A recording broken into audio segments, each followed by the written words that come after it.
భగత్ సింగ్ గారిని America వెళ్ళారంట. America దేశం ప్రియమైన దైవజనుడు భగత్ సింగ్ గారు అమెరికా వెళ్ళారు. అమెరికా వెళ్ళి చాలా చాలా చాలా మంచి సేవ చేసి వచ్చినాడు. ప్రపంచంలో ఎన్నో దేశాలు భగత్ సింగ్ గారు వెళ్ళాడు.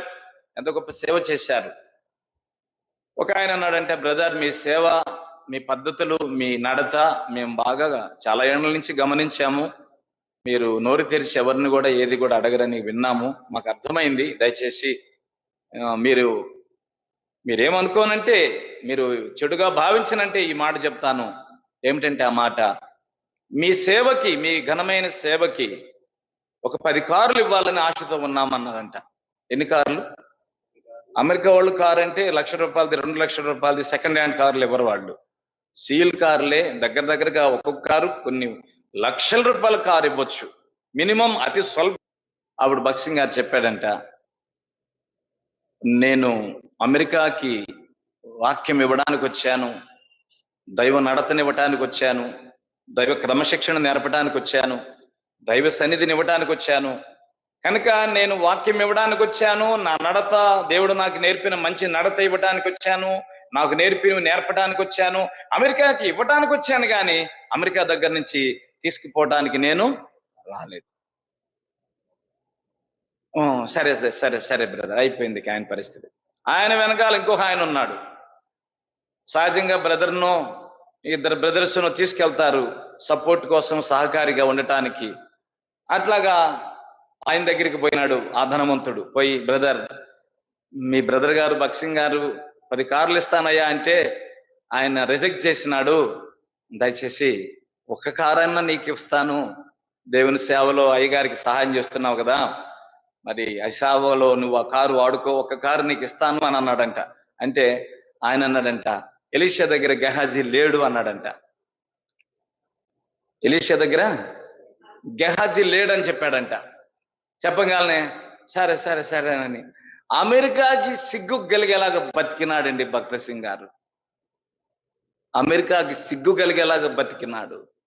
అమెరికాని సిగ్గుపరిచినాడు. అందరూ ఏరుకోవడానికి పోతారు అక్కడికి. సరే, చదువుల కోసం మంచిగా దేశానికి, మన దేశానికి సేవ చేయడానికి వెళ్ళిన వాళ్ళని బట్టి వందనాలు వందనాలు వందనాలు. కానీ చెడు భావనతో, చెడు ఉద్దేశాలతో పోయే పరిస్థితులు అయితే భగత్ సింగ్ గారు అయితే అలా చేయాల. అమెరికాకి ఇవ్వడానికి వెళ్ళాడు, అమెరికాకి ఇచ్చే వచ్చాడు, కానీ అమెరికా నుంచి తెచ్చుకోలేడు.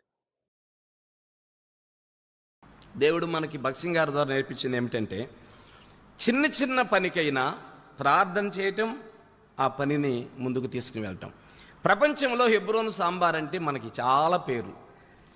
మేముండే సంఘంలో ఒక ఆయన్ని హెడ్ మాస్టర్ గారు ఒక ఆయన మన సంఘస్థులు పిలుస్తుంటారు.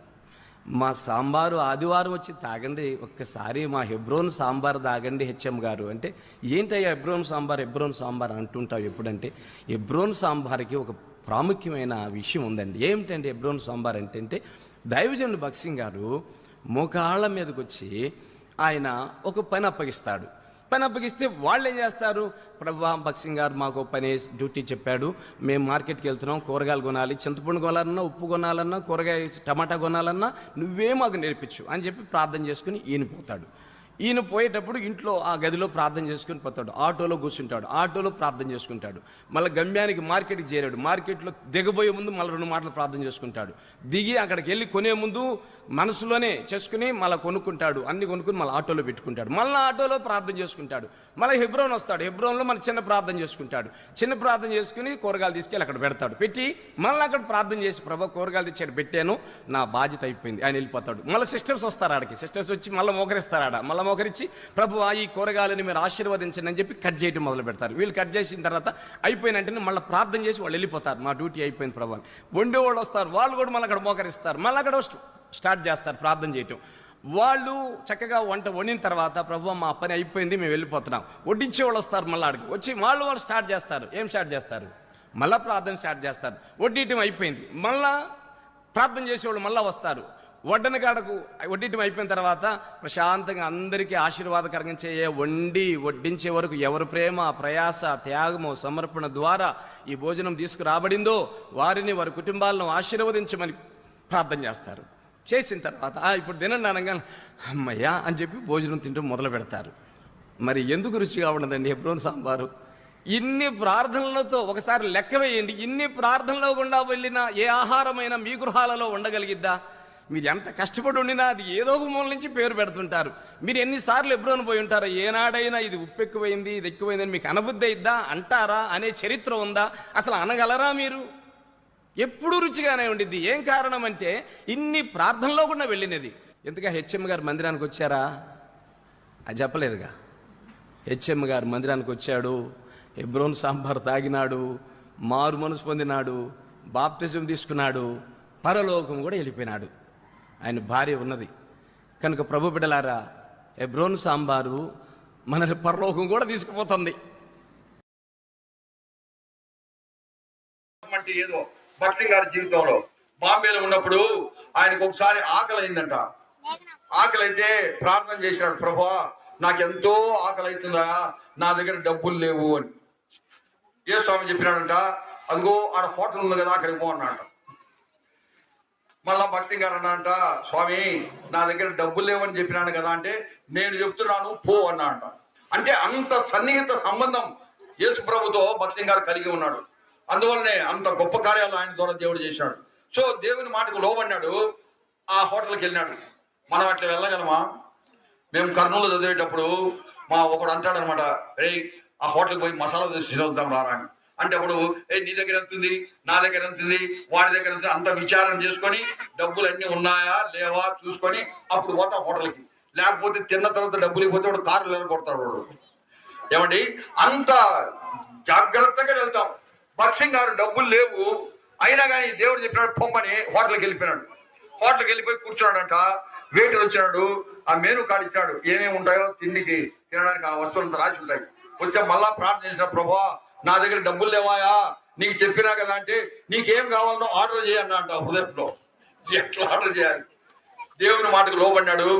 ఏమి సంకోచించకుండా ఏమి తినాలనుకున్నాడో చెప్పినాడు. చెప్తే వెయిటర్ తెచ్చినాడు, అన్ని ఇచ్చినాడు, నీళ్లు అన్ని పెట్టాడు. తినే ముందు మళ్ళా ప్రార్థన చేస్తూ, ప్రభువా నా దగ్గర డబ్బులు లేవాయా, నీకు చెప్పినా కదంటే తిను అన్నాడు. తినేసినాడు, అంతా తినేసినాడు, డబ్బులు లేవు, తినేసినాడు, తృప్తి అయిపోయింది. నీళ్లు తాగినాడు, వెయిటర్ తీసుకొచ్చి బిల్లు ఇచ్చినాడు. భక్సింగ్ గారికి ఎన్నో సార్లు చెప్పగా నేను విన్నా. మళ్ళా నీళ్లు తెచ్చినాడు, నీళ్లు తాగినాడు, ఆ తర్వాత బిల్లు తెచ్చి ఇచ్చినాడు. బిల్లు చేతికి తీసుకున్నాడు, మరలా ప్రార్థన చేసినాడు, ప్రభువా నీకు అన్ని చెప్పినా కదా, నువ్వు తినమంటే నేను తిన్నా, ఇప్పుడు బిల్లు కూడా చేతికి వచ్చింది, నన్ను ఏం చేయమంటావు అంటే కౌంటర్ దగ్గర పో అన్నాడు. అర్థమైందండి? ఆ బిల్లు తీసుకున్నాడు, ఏం సంకోచించిన బ్రదర్. భక్సింగ్ లో ఉన్న ఆ ప్రత్యేకత అది. దేవుడు కానీ చెప్తే ఇంకా తప్పకుండా చేస్తాడు. ఆ బైబిల్ తీసుకున్నాడు, బ్యాగ్ తీసుకున్నాడు, పరిచయం తీసుకున్నాడు, ఆ బిల్లు కౌంటర్ దగ్గరికి పోయినాడు. కౌంటర్ దగ్గరికి వెళ్ళినాడో లేదో ఒక ఆయన వచ్చినాడంట. వచ్చి, హే బ్రదర్ భక్సింగ్, నేనుండగా నువ్వు ఎట్లా పే చేస్తావు అని బిల్లు తీసుకున్నాడంట. చూసినానండి, ఆయన ఎప్పుడో కలిసినాడు. భక్సింగ్ గారంటే తెలుసు, ఎవాంజలిస్టు, సువార్థికుడు అని. వచ్చి నేనుండగా నువ్వు ఎట్లా ఇస్తావు అని తీసుకున్నాడంట. తీసుకొని బ్రదర్ ఏమన్నా పే చేసినాడు. అంటే ఏమని అర్థం? దేవుడు ఆ వ్యక్తి యొక్క మూమెంట్స్, ఆ బాంబేలో ఎటు వెళ్తున్నాడు అంతా కంట్రోల్ చేస్తూ సరిగా అదే సమయానికి భక్సింగ్ గారు కౌంటర్కి వెళ్ళేటప్పటికి ఆయన్ని అక్కడికి వచ్చేటట్టు చేసినాడు. అర్థమవుతుందా? దీని సంగతి మీరు ఆలోచించండి బాగా. దేవుడు ఆ విధంగా పనిచేస్తాడు.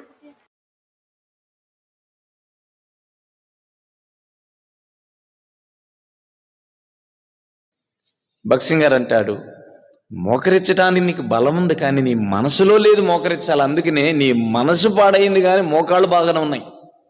రోగం మనసుకు పట్టింది కానీ హృదయానికి పట్టింది కానీ మోకాళ్ళు అయితే చాలా బాగున్నాయి. దీనికి మోకరించాల్సిన పని ఏం లేదులే అని చెప్పి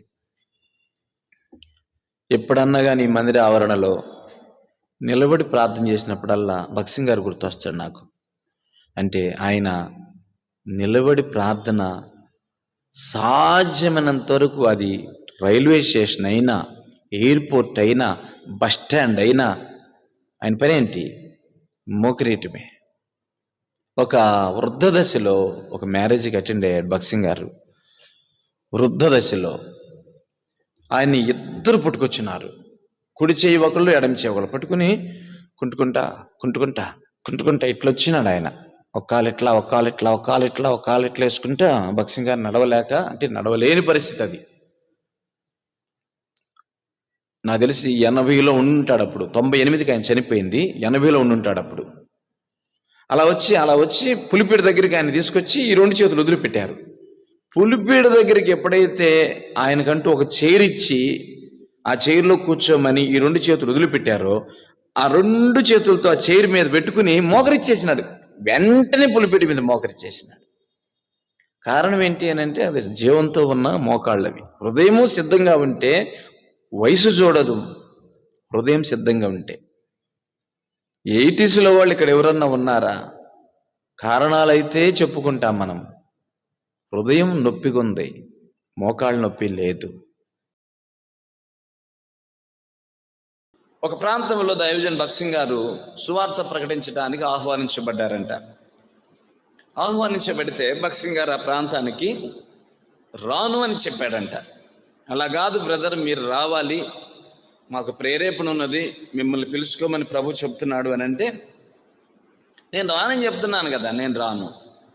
అలా కాదండి, దయచేసి మీరు రావాలి అని బ్రతిమలాడితే, ప్రార్థన చేస్తే ప్రభు చెప్పాడంట, వెళ్ళు అని చెప్పాడంట. ఆ ప్రాంతానికి వెళ్ళాడు. మొదటి రోజు వాక్యం చెప్తే ఒక్కళ్ళు మారు మనసు పొందల. రెండో రోజు వాక్యం చెప్పాడు, ఒక్కళ్ళు మారు మనసు పొందల. 3, 4, 5, 6వ రోజు చివరి రోజు ఈయన వాక్యం చెప్పడం, రాత్రంతా ప్రార్థన చేయటం, వాక్యం చెప్పడం, రాత్రంతా ప్రార్థన చేయటం. ప్రభు 5 రాత్రులు ఒక్కళ్ళు కూడా మారు మనసు పొందల. 6వ రాత్రి, ఇది చివరి రాత్రి, నీకు ఇష్టమైతే నేను ఆరంభంలోనే చెప్పాను, నేను రాని ప్రాంతానికంటే నన్ను బలవంతం చేసి ఇక్కడికి పంపించావు. చూడు, ఎవరు మారు మనసు పొందల, ఇది చివరి రాత్రి, ఎవరన్నా మారు మనసు పొందితే నాకు చాలా సంతోషం అని చెప్పి ప్రార్థన చేసుకుంటే, ఆ చివరి రాత్రి మీటింగ్లో ఎంతమంది అయితే అక్కడికి దగ్గరికి సమాజం అంతా వచ్చారు. చివరి రోజు మీటింగ్ అంటే ఎక్కువ మంది వస్తుంటారు. సమాజం అంతా కూడుకున్నారు. అది మార్టిన్పూర్ అని, ఉత్తర భారతదేశంలో మార్టిన్పూరు. ఆ ప్లేస్లో అందరు దగ్గరగా ఆయన వాక్యం చెప్తూనే ఉండగా ఎంతమంది అయితే ప్లేస్లో వచ్చి కూర్చున్నారో, ఆ ప్లేస్కి వచ్చి కూర్చున్న ప్రతి ఒక్కరు తేలుగుడితే ఎంత కేకలేస్తా అరుస్తారో అందరూ అలాగా కిందపడి కేకలేస్తా అరుస్తా డొల్లాడుతూ ఉన్నారంట. ఊరు పెద్దలు, కుల పెద్దలు అందరూ వచ్చి ఏం చేసినా వీళ్ళందరి బాధను నువ్వే కడతీర్చు, వాళ్ళందరూ ఏడుస్తున్నారు, అల్లాడిపోతున్నారు, ఏం చేసినావు అని అంటే, నేనేం చేయలేదు, దేవుడే వారిని దర్శించినాడు, దేవుడే స్వస్థపరుస్తాడులే, దేవుడే వాళ్ళని ఆరోగ్యం ఇస్తాడులే అని చెప్పేసి అన్నాడు.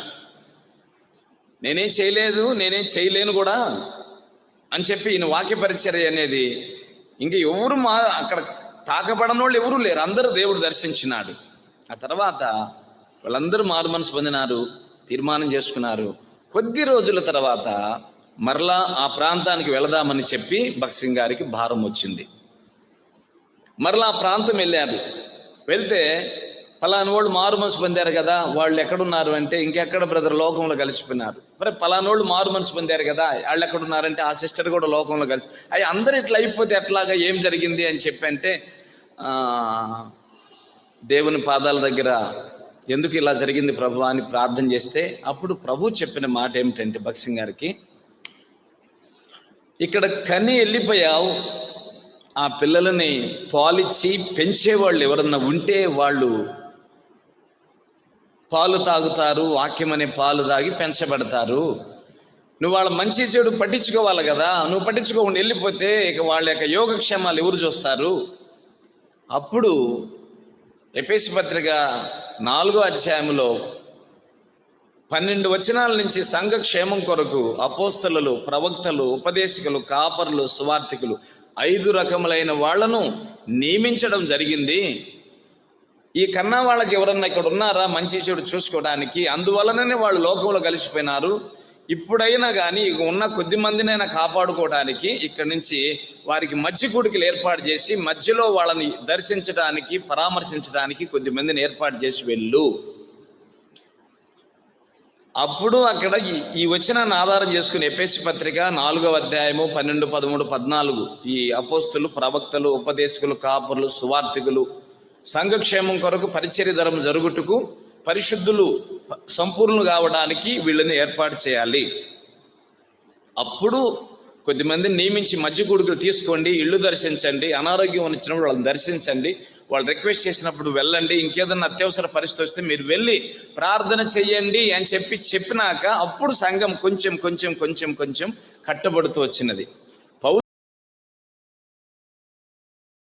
మేమందరం ఒక 20 మంది ఉన్నాము. బిడ్డ నువ్వు వెళ్ళి రైల్వే స్టేషన్లో మాకు టికెట్స్ సింగారు చెప్పారు. అప్పగించిన పని, టికెట్లు తీసుకోవడం పెద్ద కష్టమైన పని ఏం కాదుగా. ఏముంది, టికెట్లు తీసుకోవడం, స్టేషన్కి వెళ్ళొచ్చు, బస్ స్టేషన్కి వెళ్ళొచ్చు, రైల్వే స్టేషన్కి వెళ్ళొచ్చు, టికెట్లు తీసుకోవచ్చు. అప్పుడు వెళ్ళన్నాడు కానీ డబ్బులు ఇట్లా డబ్బులు ఇవ్వాలిగా.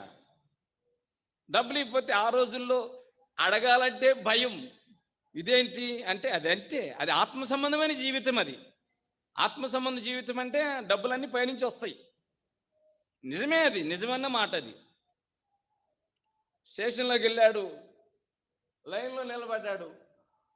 ఏందో ఈ జీవితం అంటే ఏంటో బక్సింగ్ ఈ రోజుల్లో దొరకటం, మేము డబ్బులు లేకుండా టికెట్ బుకింగ్లోకి వచ్చి నిలబడటం, ఎన్నెన్ని హృదయంలోకి తలంపులు వచ్చినాయి. అప్పగించిన పని, దేవుడు బాధ్యతలు అప్పగిస్తే అలానే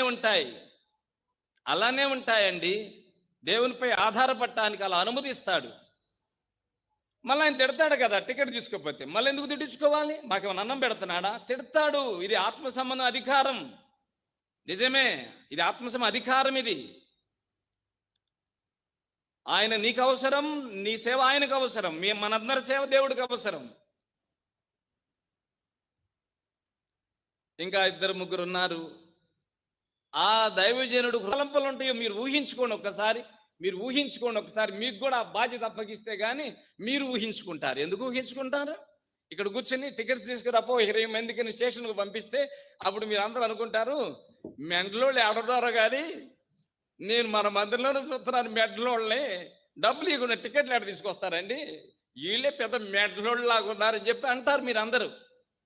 బక్సింగ్ అని అక్కడ సువార్త చేస్తుంటే ఈ లైన్లో నిలబడి ఏం ఊహించుకున్నాడో మనకు తెలియదు. ఇంకా 3 ఉన్నారు, ఈయన 3వ వ్యక్తి. 2, 3 బుకింగ్ దగ్గరకు వచ్చింది. ఇంకెలా ఉందో హృదయం అది మనకు తెలియదు. ఇంకా 2 ఆయనకు వచ్చాడు. ఆయన వెళ్ళిపోతే ఈయన చేయి పెట్టాలి. చేయి పెట్టి డబ్బులు ఇవ్వకపోతే ఏం జరిగిద్ది?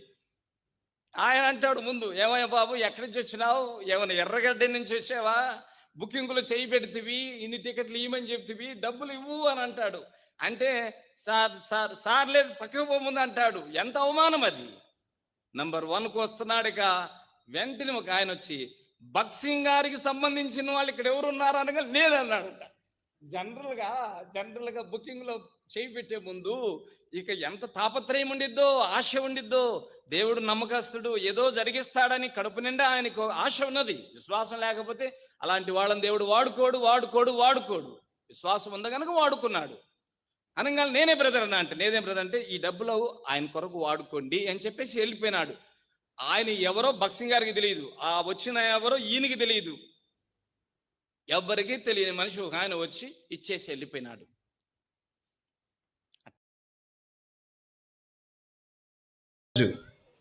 ఒక ట్రైన్ ప్రయాణంలో పోతుంటే బక్సింగ్ గారు రిజర్వేషన్ లేని పరిస్థితిలో అందరూ జనం ఫుల్గా ఉంటే ఈయన ప్రభును స్తుతించినాడంట. ప్రభువా, నాకు 2 కాళ్ళు పెట్టుకోవడానికి ఈ భోగిలో ఛాన్స్ ఇచ్చావు కదా, 2 మోకాళ్ళకు కూడా ఛాన్స్ ఇవ్వమన్నాడంట. 2 కాళ్ళు పెట్టుకోవడానికి ఛాన్స్ ఉంది కదా భోగిలో, ఉందా? అర్థమవుతుందా నేను చెప్పింది? అర్థమవుతుందా? 2 కాళ్ళు భోగిలో పెట్టుకుంటామా? 2 మోకాళ్ళు పెట్టుకోవడానికి ఛాన్స్ ఇవ్వమని అడిగితే, బిడ్డ నీకు ఇస్తాను 2 మోకాళ్ళకు అన్నాడంట. ఆ 2 కాళ్ళు తీసేసినాడు. ఏం చేసినాడు? సేమ్ ప్లేస్లో 2 మోకాళ్ళు వేసి తెల్లారిన దాకా ఆ ట్రైన్ దిగే వరకు ప్రార్థన చేసినాడంట. అట్టి జనములో గోల జనం, నిద్రపోయేవాళ్ళు, మీద పడేవాళ్ళు, లేచేవాళ్ళు, వచ్చేవాళ్ళు, తెల్లార్లు ప్రార్థన చేసి అన్నాడంట, ఇటువంటి ట్రైన్ ప్రయాణం నాకు ఇచ్చినందుకు మీకు స్తోత్రము అన్నాడంట. ఏం కారణం అంటే, తెల్లార్లు నేను నిద్ర లేకుండా వాళ్ళ మధ్యలో ఉండి ప్రార్థన చేయడానికి నాకేం పట్టదు, ఇక నిద్ర పట్టదు కదా. ఇక ఆ నిద్ర పట్టని అనుభవం నీతో గడపడానికి నాకు ఇది ఒక భాగ్యం దొరికింది. ఎవరన్నా కానీ 11 గంటలప్పుడు నిద్ర లేపేవాడు దొరికితే దరిద్రుడిలాగా ఉన్నాడు, నిద్ర పానీయకుండా దరిద్రాల కింద. ఛాన్స్ ఒకటి దొరికిందని చెప్పి మనం ఏం చేయాలి? అవకాశం దొరికిందని మనం ఏం చేయాలి? మనము నిద్రకు భంగం కలుగజేసేవాళ్ళు ఉంటే మనం ఏం చేయాలి అంటున్నా. నిద్రకు భంగం కలుగజేసేవాళ్ళు ఉంటే మనం ప్రార్థన, అప్పుడే భక్త్ సింగ్ అనే పేరు ఎత్తాలి మనం. ఇంకొకసారి ఏసీ డిపార్ట్మెంట్లో భక్త్ సింగ్ గారు ప్రయాణం చేస్తూ ఉంటే ఆ ఏసీలో చక్కగా బెడ్షీట్ చిన్నది వేసుకుని మోకరిచ్చాడంట. మోకరిచ్చి తెల్లవారుజాము వరకు ఇక ఆయన దగ్గరగా దిగాలి. మెడ్రాస్ రాబోతుంది, మెడ్రాస్లో దిగాలి. మెడ్రాస్ చేరే వరకు ప్రార్థన చేస్తూనే ఉన్నాడు బెడ్షీట్లో. ప్రార్థన చేస్తూ చేస్తూ చేస్తూ చేస్తూ చేస్తూ ఉండడం ఎదురుగా కూర్చున్న ఆయన గమనిస్తున్నాడంట. గమనిస్తామా గమనించమా? కళ్ళు నిద్రపోతూ కూడా గమనించవచ్చు, నిద్రలేచి గమనించవచ్చు. ఈయనేంది ఒక ఆయన వచ్చిన కాడి నుంచి మోకరించి ప్రార్థన చేసుకుంటున్నాడని గమనించడం. మేము ట్రైన్ ఎక్కగానే బైబిల్ చదువుకున్నాం అనుకో ఎదుటోళ్ళు వీళ్ళు క్రైస్తవులాగా ఉన్నారే అనుకుంటారు. ఖచ్చితంగా మేము ట్రైన్లో కూడా కుటుంబ ప్రార్థన పెట్టుకుంటాం. ఆ బిడ్డలతో ఎన్నోసార్లు ప్రయాణాలు చేశాను, ఇస్కియాతో, బీలాతో, ఒలివాతో. ట్రైన్లో కూడా కుటుంబ ప్రార్థనలు పెట్టుకునేవాళ్ళవి. ట్రైన్లో ఆ లైట్లో ఆపేకి ముందే కుటుంబ ప్రార్థన పెట్టుకునేవాళ్ళు. మనం బైబిల్ చదువుతుంటే మన పక్కోళ్ళు మనల్ని ఏం చేస్తారు? గమనిస్తుంటారు. అంటే మనం ఇంట్లో కూడా పెట్టుకోమనుకోండి కుటుంబ ప్రార్థన, అది వేరే విషయం. ఇంట్లో భాగ్యం ఉండి కూడా మంచి చక్కగా ఇల్లుండి చక్కగా ఇల్లు అన్ని వసతులు ఉన్నా కూడా కుటుంబ ప్రార్థన పెట్టుకోం. మనం పెట్టుకుంటారా? తెల్లవారిన తర్వాత దిగేటప్పుడు ఎదురు కూర్చుని ఆయన అన్నాడంట, మీ పేరేం పేరు సార్ అన్నాడంట. నా పేరు భక్త్ సింగ్ అంటారు అన్నాడంట. మంచిదేనండి, వందనాలు మీకు. నా పేరు దినకరన్ అంటారు, నా కొరకు మీరు ప్రార్థన చేయండి అన్నాడంట. ఏమని చేసేది అన్నాడంట. నీకోసం ఏమని చేయాలి? నీలాంటి వాడిని కావాలని చేయమన్నాడంట. నీలాగా నేను నాకు అవకాశం దొరికినప్పుడు నిద్రపోకుండా ఏం చేసేవాడిని కావాలి? నీలాంటి ప్రార్థనాపరునిగా నన్ను చెయ్యాలి, అది చెయ్యి నా కోసం ప్రార్థన అన్నాడంట.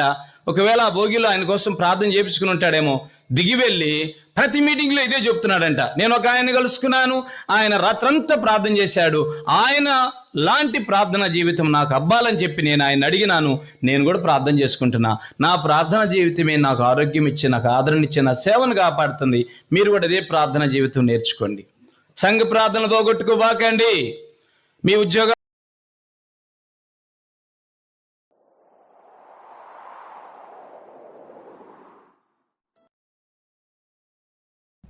ఒకసారి భక్త్ సింగ్ గారికి కెనడా దేశంలో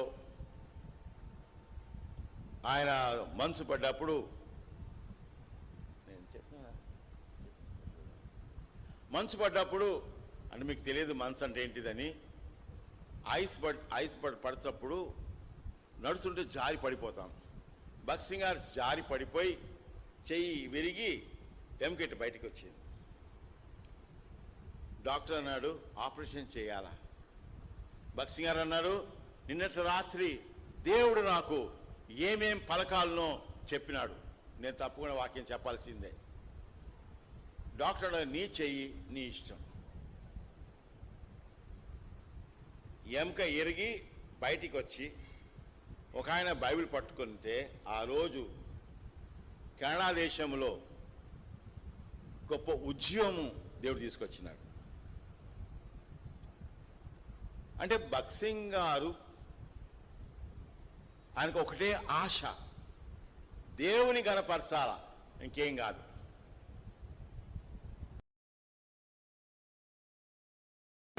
భక్త్ సింగ్ అంకుల్ 3 వర్తమానాలు పర్ డేకి ఇవ్వగలడు. ఒక రోజుకి 3 వర్తమానాలు ఆరంభ రోజులలో. తర్వాత వయసు పెద్దదయ్యే కొలది 3 2కి వచ్చి 2 1కి వచ్చి 1 కూడా అందించలేని కాలంలోనికి వచ్చి పరలోకానికి ఆయన ప్రవేశించినాడు. అయితే ఒకసారి కాలు పెనికి 19 దినములు ఆయన బెడ్ రీడ్లోకి వెళ్ళిపోయినాడు, బెడ్ రెస్ట్ 19 రోజులు. అప్పుడు ప్రభువా, దినానికి 3 వర్తమానాలు ఇచ్చేవాడని నన్ను ఎందుకు ఇట్లా బెడ్లో కూర్చోబెట్టావు? నాకేమంత బాగాలేదు ప్రభు అని చెప్పి ప్రార్థన చేస్తే ఆయన తిరిగి జవాబేమి ఇవ్వలేదంట. అట్లనే బెడ్లో ఉన్నాడు. ఎవరన్నా వస్తే పలకరించడానికి అట్లా కొంచెం ఆయన ఉండే గదిలోంచి బయటకు వచ్చి అట్లా కూర్చోబెట్టేవాళ్ళు. అక్కడికి వచ్చి పలకరించి ప్రార్థన చేసి చేపించుకుని వెళ్ళిపోయేవాళ్ళు. ఆయన ప్రార్థన చేసేవాడు, వాళ్ళు చేపించుకుని వెళ్ళిపోయేవాళ్ళు. అలా ఒకరోజు ఈ 19 రోజుల్లో ఒకరోజు ఫారెన్ నుంచి ఒక మంచి దేవుని బిడ్డలైన వాళ్ళు భక్సింగ్ గారి సేవను గురించి చూద్దాం, ఆయనతో పరిచయం కలిగి ఉందాం, ఆయన చేత ప్రార్థన చేపించుకుందామని వేరే దేశం నుంచి వచ్చారు. వచ్చి వాళ్ళు భక్సింగ్ గారిని కలవాలి అని అంటే ఓకే కలుద్దురుకొని మీరు వెళ్ళి ఫ్రెష్ అవ్వండి, అక్కడ టిఫిన్ ఉండిద్ది తిని పలానా టయానికి మీరు అక్కడ చేరుకోండి, భక్సింగ్ గారు కలుస్తారు. ఈలో భక్సింగ్ గారికి చెప్పారు, ఇలా వచ్చారు బ్రదర్, వారికి రిఫ్రెష్మెంట్ అంతా ఏర్పాటు చేసినాము, మిమ్మల్ని కలుస్తారు, టైం చెప్పండి, ఆ టయానికి వాళ్ళని రమ్మంటాం, పలానా టయానికి రమ్మనండి భక్సింగ్ గారు చెప్పాడు. పలానా టయానికి ఇప్పుడు భక్సింగ్ గారిని తీసుకొచ్చి అక్కడ కూర్చోబెట్టారు. వాళ్ళు వచ్చి ఎదురుగా కూర్చున్నారు. వాళ్ళని చూసి ఫస్ట్ ఆయన అనేది ఒకటే, ఏ దేశం నుంచి వచ్చారు, మీ అందరూ బాగున్నారా, మీ కుటుంబాలు బాగున్నాయా, పరిస్థితులన్నీ బాగున్నాయి చెప్పి ఇక చెప్పే మాట, ఆయన సువార్త చెప్పాలంటే చెప్పే మాట ఒకటే, మీరు మారు మనసు పొందినారా, మీరు మారు మనసు పొందినారా. ఎందుకు అలా చెప్పాలి అని అంటే, మారు మనసు పొందకపోతే మారు మనసు అయిన సువార్త చెప్తాడు. మారు మనసు పొందినామండి, సంఘానికి వెళుతుంటామండి, బైబిల్ చదువుతామండి అంటే దానికి తగిన ఉపదేశం చెప్తాడు. అప్పుడు వాళ్ళు మారు మనసు పొందలేదు, వాళ్ళకి సువార్త చెప్తున్నాడు. చెప్తుండగా ప్రభు చెప్పాడట, వీళ్ళ కోసమే నీ కాలు పెనికేలాగా చేసినాను. ఎవరి కోసం? ఈ ఎదురుగున్నా. ఎందుకనంటే వీళ్ళు నీ దగ్గరకు వచ్చినప్పుడు, హెబ్రోన్కి వచ్చినప్పుడు నీకు ఇంటిమేషన్ ఇచ్చి రారు. వాళ్ళకి అనుకున్న వాళ్ళ టైంలో వస్తారు, ఇంటిమేషన్ ఇచ్చారు. ఎందుకు రారంటే వారెవరో నీకు తెలియదు, నువ్వెవరో. బిల్లీ గ్రహం వస్తున్నానంటే భక్సింగ్ గారికి చెప్తాడు, నేను వస్తున్నాను, నీకు వీలైన టైం నాకు చెప్పు అంటాడు. ఈయన బిల్లీ గ్రహం గారు కదా, అనుభవం లేని వాళ్ళు, కొత్త వాళ్ళు కనుక అట్లా చెప్పి రారు. ఈరోజు కలిస్తే లేకపోతే రేపు కలిస్తే ఒకరోజు అటు ఇటు ఉండి కలిసి వద్దాం అనుకుని వచ్చేవాళ్ళు వీళ్ళు. అప్పుడు దేవుడు చెప్పాయంట, నీవు కానీ 3 వర్తమానాలు ఇచ్చేవాడివి, ఇండియా అంతట్లో వేరే దేశాలలో పరిచయం చేసేవాడివి, నువ్వు ఏదో ఒక దేశం వెళ్ళిపోయినప్పుడు వీళ్ళు సడన్గా వస్తే వాళ్ళకి నువ్వు అందుబాటులో ఉండేవాడివి కావు. నీ కాలు పెనికి నిన్ను కూర్చోబెడితే వీళ్ళు వచ్చినప్పుడు వాళ్ళకి నువ్వు వాక్యం అందించగలవు. ప్రియబిడ్డలారా, వీళ్ళ కొరకే నేను ఈ చిన్న నొప్పిని అనుమతి ఇచ్చినాను. చీకటింట్లో దీపం వెలిగిస్తే లైట్ ఇస్తే చీకటి ఎట్టబోయొద్దు, అట్లాంటిది ప్రార్థన. ఈ విషయం దగ్గర భక్సింగ్ గారు చెప్పారన్నమాట. దేవుని బిడ్డలు, భక్త సమాజం, రైల్వే స్టేషన్లో భక్సింగ్ గారు వస్తున్నారు, రైలు పోతుంది, ఒక స్టేజీ దగ్గర రైలు ఆగిద్ది, భక్సింగ్ గారు పైనుంచి వస్తున్నారని చెప్పేసి ఆ వేరే స్టేజ్ పైనుంచి వస్తున్నారని ఆగారు ఒక చోట. భక్సింగ్ గారు వస్తున్నారు, చూద్దామని. మంచి భక్తుడు. సరే ఆపారు రైలు, భక్సింగ్ గారు ఉన్నారు. వాళ్ళు వెళ్తుంటే భక్సింగ్ గారు మళ్ళీ అన్నారు, అయ్యా మాకు ఒక వాక్యం చెప్పన్నారు భక్సింగ్ గారిని. వాళ్ళకి ఏం వాక్యం చెప్పాలంటే ఈ మాట చెప్పాడు లేవియాకాండంలో. ఏమన్నాడు? 12:6, 13:6 ఉంటుందన్నమాట. అగ్ని నిత్యము మండుచుండాలన్నాడు. అది తెలుసా? అగ్ని ఎట్టుండాలంట? నిత్యం మండుతుండాలన్నాడు. మంచి వర్తమానం అది. ఒక్క మాట చెప్పాడు, ఆ వర్తమానం అంతా. అంటే అది అగ్ని ప్రార్థన గుర్తు అనమాట. భక్సింగ్ గారు ఒకసారి రాయలసీమ ప్రాంతంలో సువార్త దండయాత్ర కొరకు వచ్చింది. అప్పుడు ఇంత విస్తారమైన భోజన పానాల్లో అరుదుగా దొరికేవి. ఒక చెట్టు కింద, ఊరికి వెళ్ళబట్ట ఒక చెట్టు కింద మంచి భోజనం తీసుకొని వచ్చి సువార్త దండయాత్రకు వచ్చిన వాళ్ళకి వడ్డించినారు. తిన్నారు. తినిన తర్వాత వాళ్ళు ఇస్తరాకులు ఏమంటారు మీరు, ఇస్తులు తీసుకొని వెళ్తున్నారు. ఆయన అవి కూడా సునిశ్చితంగా పసిగట్టేవాడు. ఎవరో ఒక బ్రదర్, నాలాంటి బ్రదర్ తీసుకొని మడుచుకొని పోతే నేను రా అని పిలిచినాడంట. వచ్చినాడు. తిన్నావా అంతా అన్నాడు. Have you eaten everything? Yes brother అని అన్నాడంట. Have you left anything there? ఏదైనా వదిలేసినావా ఇస్తరాకులు అంటే? ఏం లేదు బ్రదర్ అని. తెలిసి చూపించు అన్నాడు. చూపించినాడు. ఆయన అనుమానం వస్తుంది కదా, మాకు తెలుసు కదా ఎట్లాంటి వాళ్ళు ఏం చేస్తారనేది. మా అలాంటి వాళ్ళకి తెలిస్తే ఆయనకి తెలియదు ఏంటండి. తెలిసి చూపిస్తే సగం కూర ఉందంట. ఇంటి వై ఆర్ వేస్టింగ్, ఎందుకు వ్యర్థం చేస్తున్నావు? ఇది నీ శరీరానికి ఏమైనా నష్టమా అంటే, ఏమైనా దురద వస్తుందా, జల వస్తుందా, వాపు వస్తుందా, అలర్జీనా, ఏమైనా నీ శరీరానికి ఇది పడతా? ఏదో బ్రదర్ పడుతుంది. మరి ఎందుకు పడేస్తున్నావు? ఎక్కువైంది బ్రదర్. ఎందుకు ఎక్కువ వేసుకున్నావు? ఇప్పుడు మనమైతే ఏమంటే ఎవరు నువ్వు అడగటానికి, నీ చూసుకో. ఇప్పుడు భక్సింగ్ గారు ఏం చెప్పారు తెలుసా? Go back, eat all this curry, come, I will be waiting here at the dustbin. Dustbin దగ్గరే నేను ఎదురు చూస్తుంటాను. మొత్తానికి ఆ బ్రదరు ఆ ఆకులో ఉంచుకున్నది ఏంటంటే గుత్తి వంకాయ. మీరు అదే అంటారా? గుత్తి వంకాయ అంటారు. Very special dish, special in Rayalaseema. ఒకసారి తయారు చేస్తే నోరు ఉడుతుంది. ఒక్క చిన్నదానికి కూడా ప్రజలు అలా స్పందించేవారు. వెళ్ళాడు, తిన్నాడు, వచ్చినాడు, మళ్ళీ భక్సింగ్ గారు చూసినాడు. నవ్ షో యువర్ వెజల్, ఇప్పుడు నీ చూపి నీ ఆకు చూపించాడు, చూపించినాడు. Okay, now you can throw it, ఇప్పుడు వెళ్ళి పడే. ఆ దినాలు ఏమైపోయినా ఇప్పుడు ఎవరికి ఏం చెప్పడానికి లేదు. చెప్పినా నీ సంగతి నువ్వు చూసుకో, నా దాకెందుకు. దేవుని జనం ఎంత పాడైపోయారు. ఒకసారి ఆయన రూమ్ లో ఉన్నాడు. One gentleman comes to him. ఒక వ్యక్తి ఆయన దగ్గరికి వచ్చాడు. Brother, kindly pray for me. సహోదరుడా, దయచేసి నా కొరకు My ప్రార్థించు. landlord will come and ask me rent, but I have no money to pay. మరి నా యొక్క ఇంటి యజమానుడు వచ్చి అద్దె అడుగుతున్నాడు. మరి నా దగ్గర అద్దె అడుగుతాడు. అద్దె అడుగుతాడు, నా దగ్గర డబ్బులు లేవు అద్దె But he ఇవ్వడానికి. will make a lot of humbug, lot of problems for me. మరి నాకు ఎన్నో సమస్యలు సృష్టిస్తాడు. Kindly pray for me. మరి దయచేసి నా కొరకు Then ప్రార్థించండి. Brother Bakshing prayed for him, సౌడు భక్సింగ్ గారు ఆయన కొరకు and ప్రార్థించాడు. then he was going away. మరి అక్కడి నుంచి ఆయన వెళ్ళిపోయాడు. Then Lord told him, మరి ప్రభు చెప్పినాడు, what you have, that envelope, give it to him. మరి నీ దగ్గర ఏదైతే కవర్ ఉందో ఆ కవర్ ఆయనకి ఇవ్వమని ప్రభు Then చెప్పినాడు. Brother Bakshing said, మరి సౌడు భక్సింగ్ గారు చెప్పినారు, Lord, that is my fare for Ajmer, for going to Ajmer. ప్రభువా, మరి నేను అజ్మీర్ కి వెళ్ళాలి, అది నా ఛార్జీల కొరకే ఉంచుకున్నాను అన్నాడు. Then Lord said, మరి ప్రభు చెప్పినాడు, it is my money, ఇది నా డబ్బు, you give it.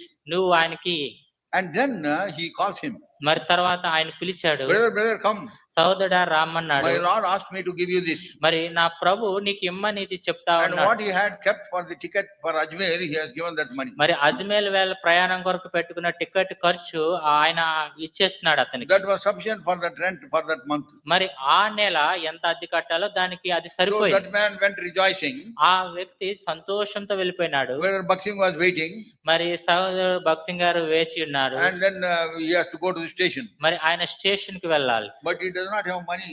అయితే ఆయన దగ్గర డబ్బులు లేవు. He does not have money for the ticket. మరి టికెట్ కి డబ్బులు లేవు ఆయన But దగ్గర. right time when he had to leave for the station, మరి ఆ యొక్క స్టేషన్ కి కరెక్ట్ గా వెళ్లే సమయానికి he took up the suitcase and he went to the station. మరి ఆ సూట్ కేస్ తీసుకుని ఆ రైల్వే స్టేషన్ కి వెళ్ళాడు. See, that is how he had faith in God. మరి ఈ రీతిగా ఆయన దేవుని యందు విశ్వాసం, Because God asked him to give that money to him.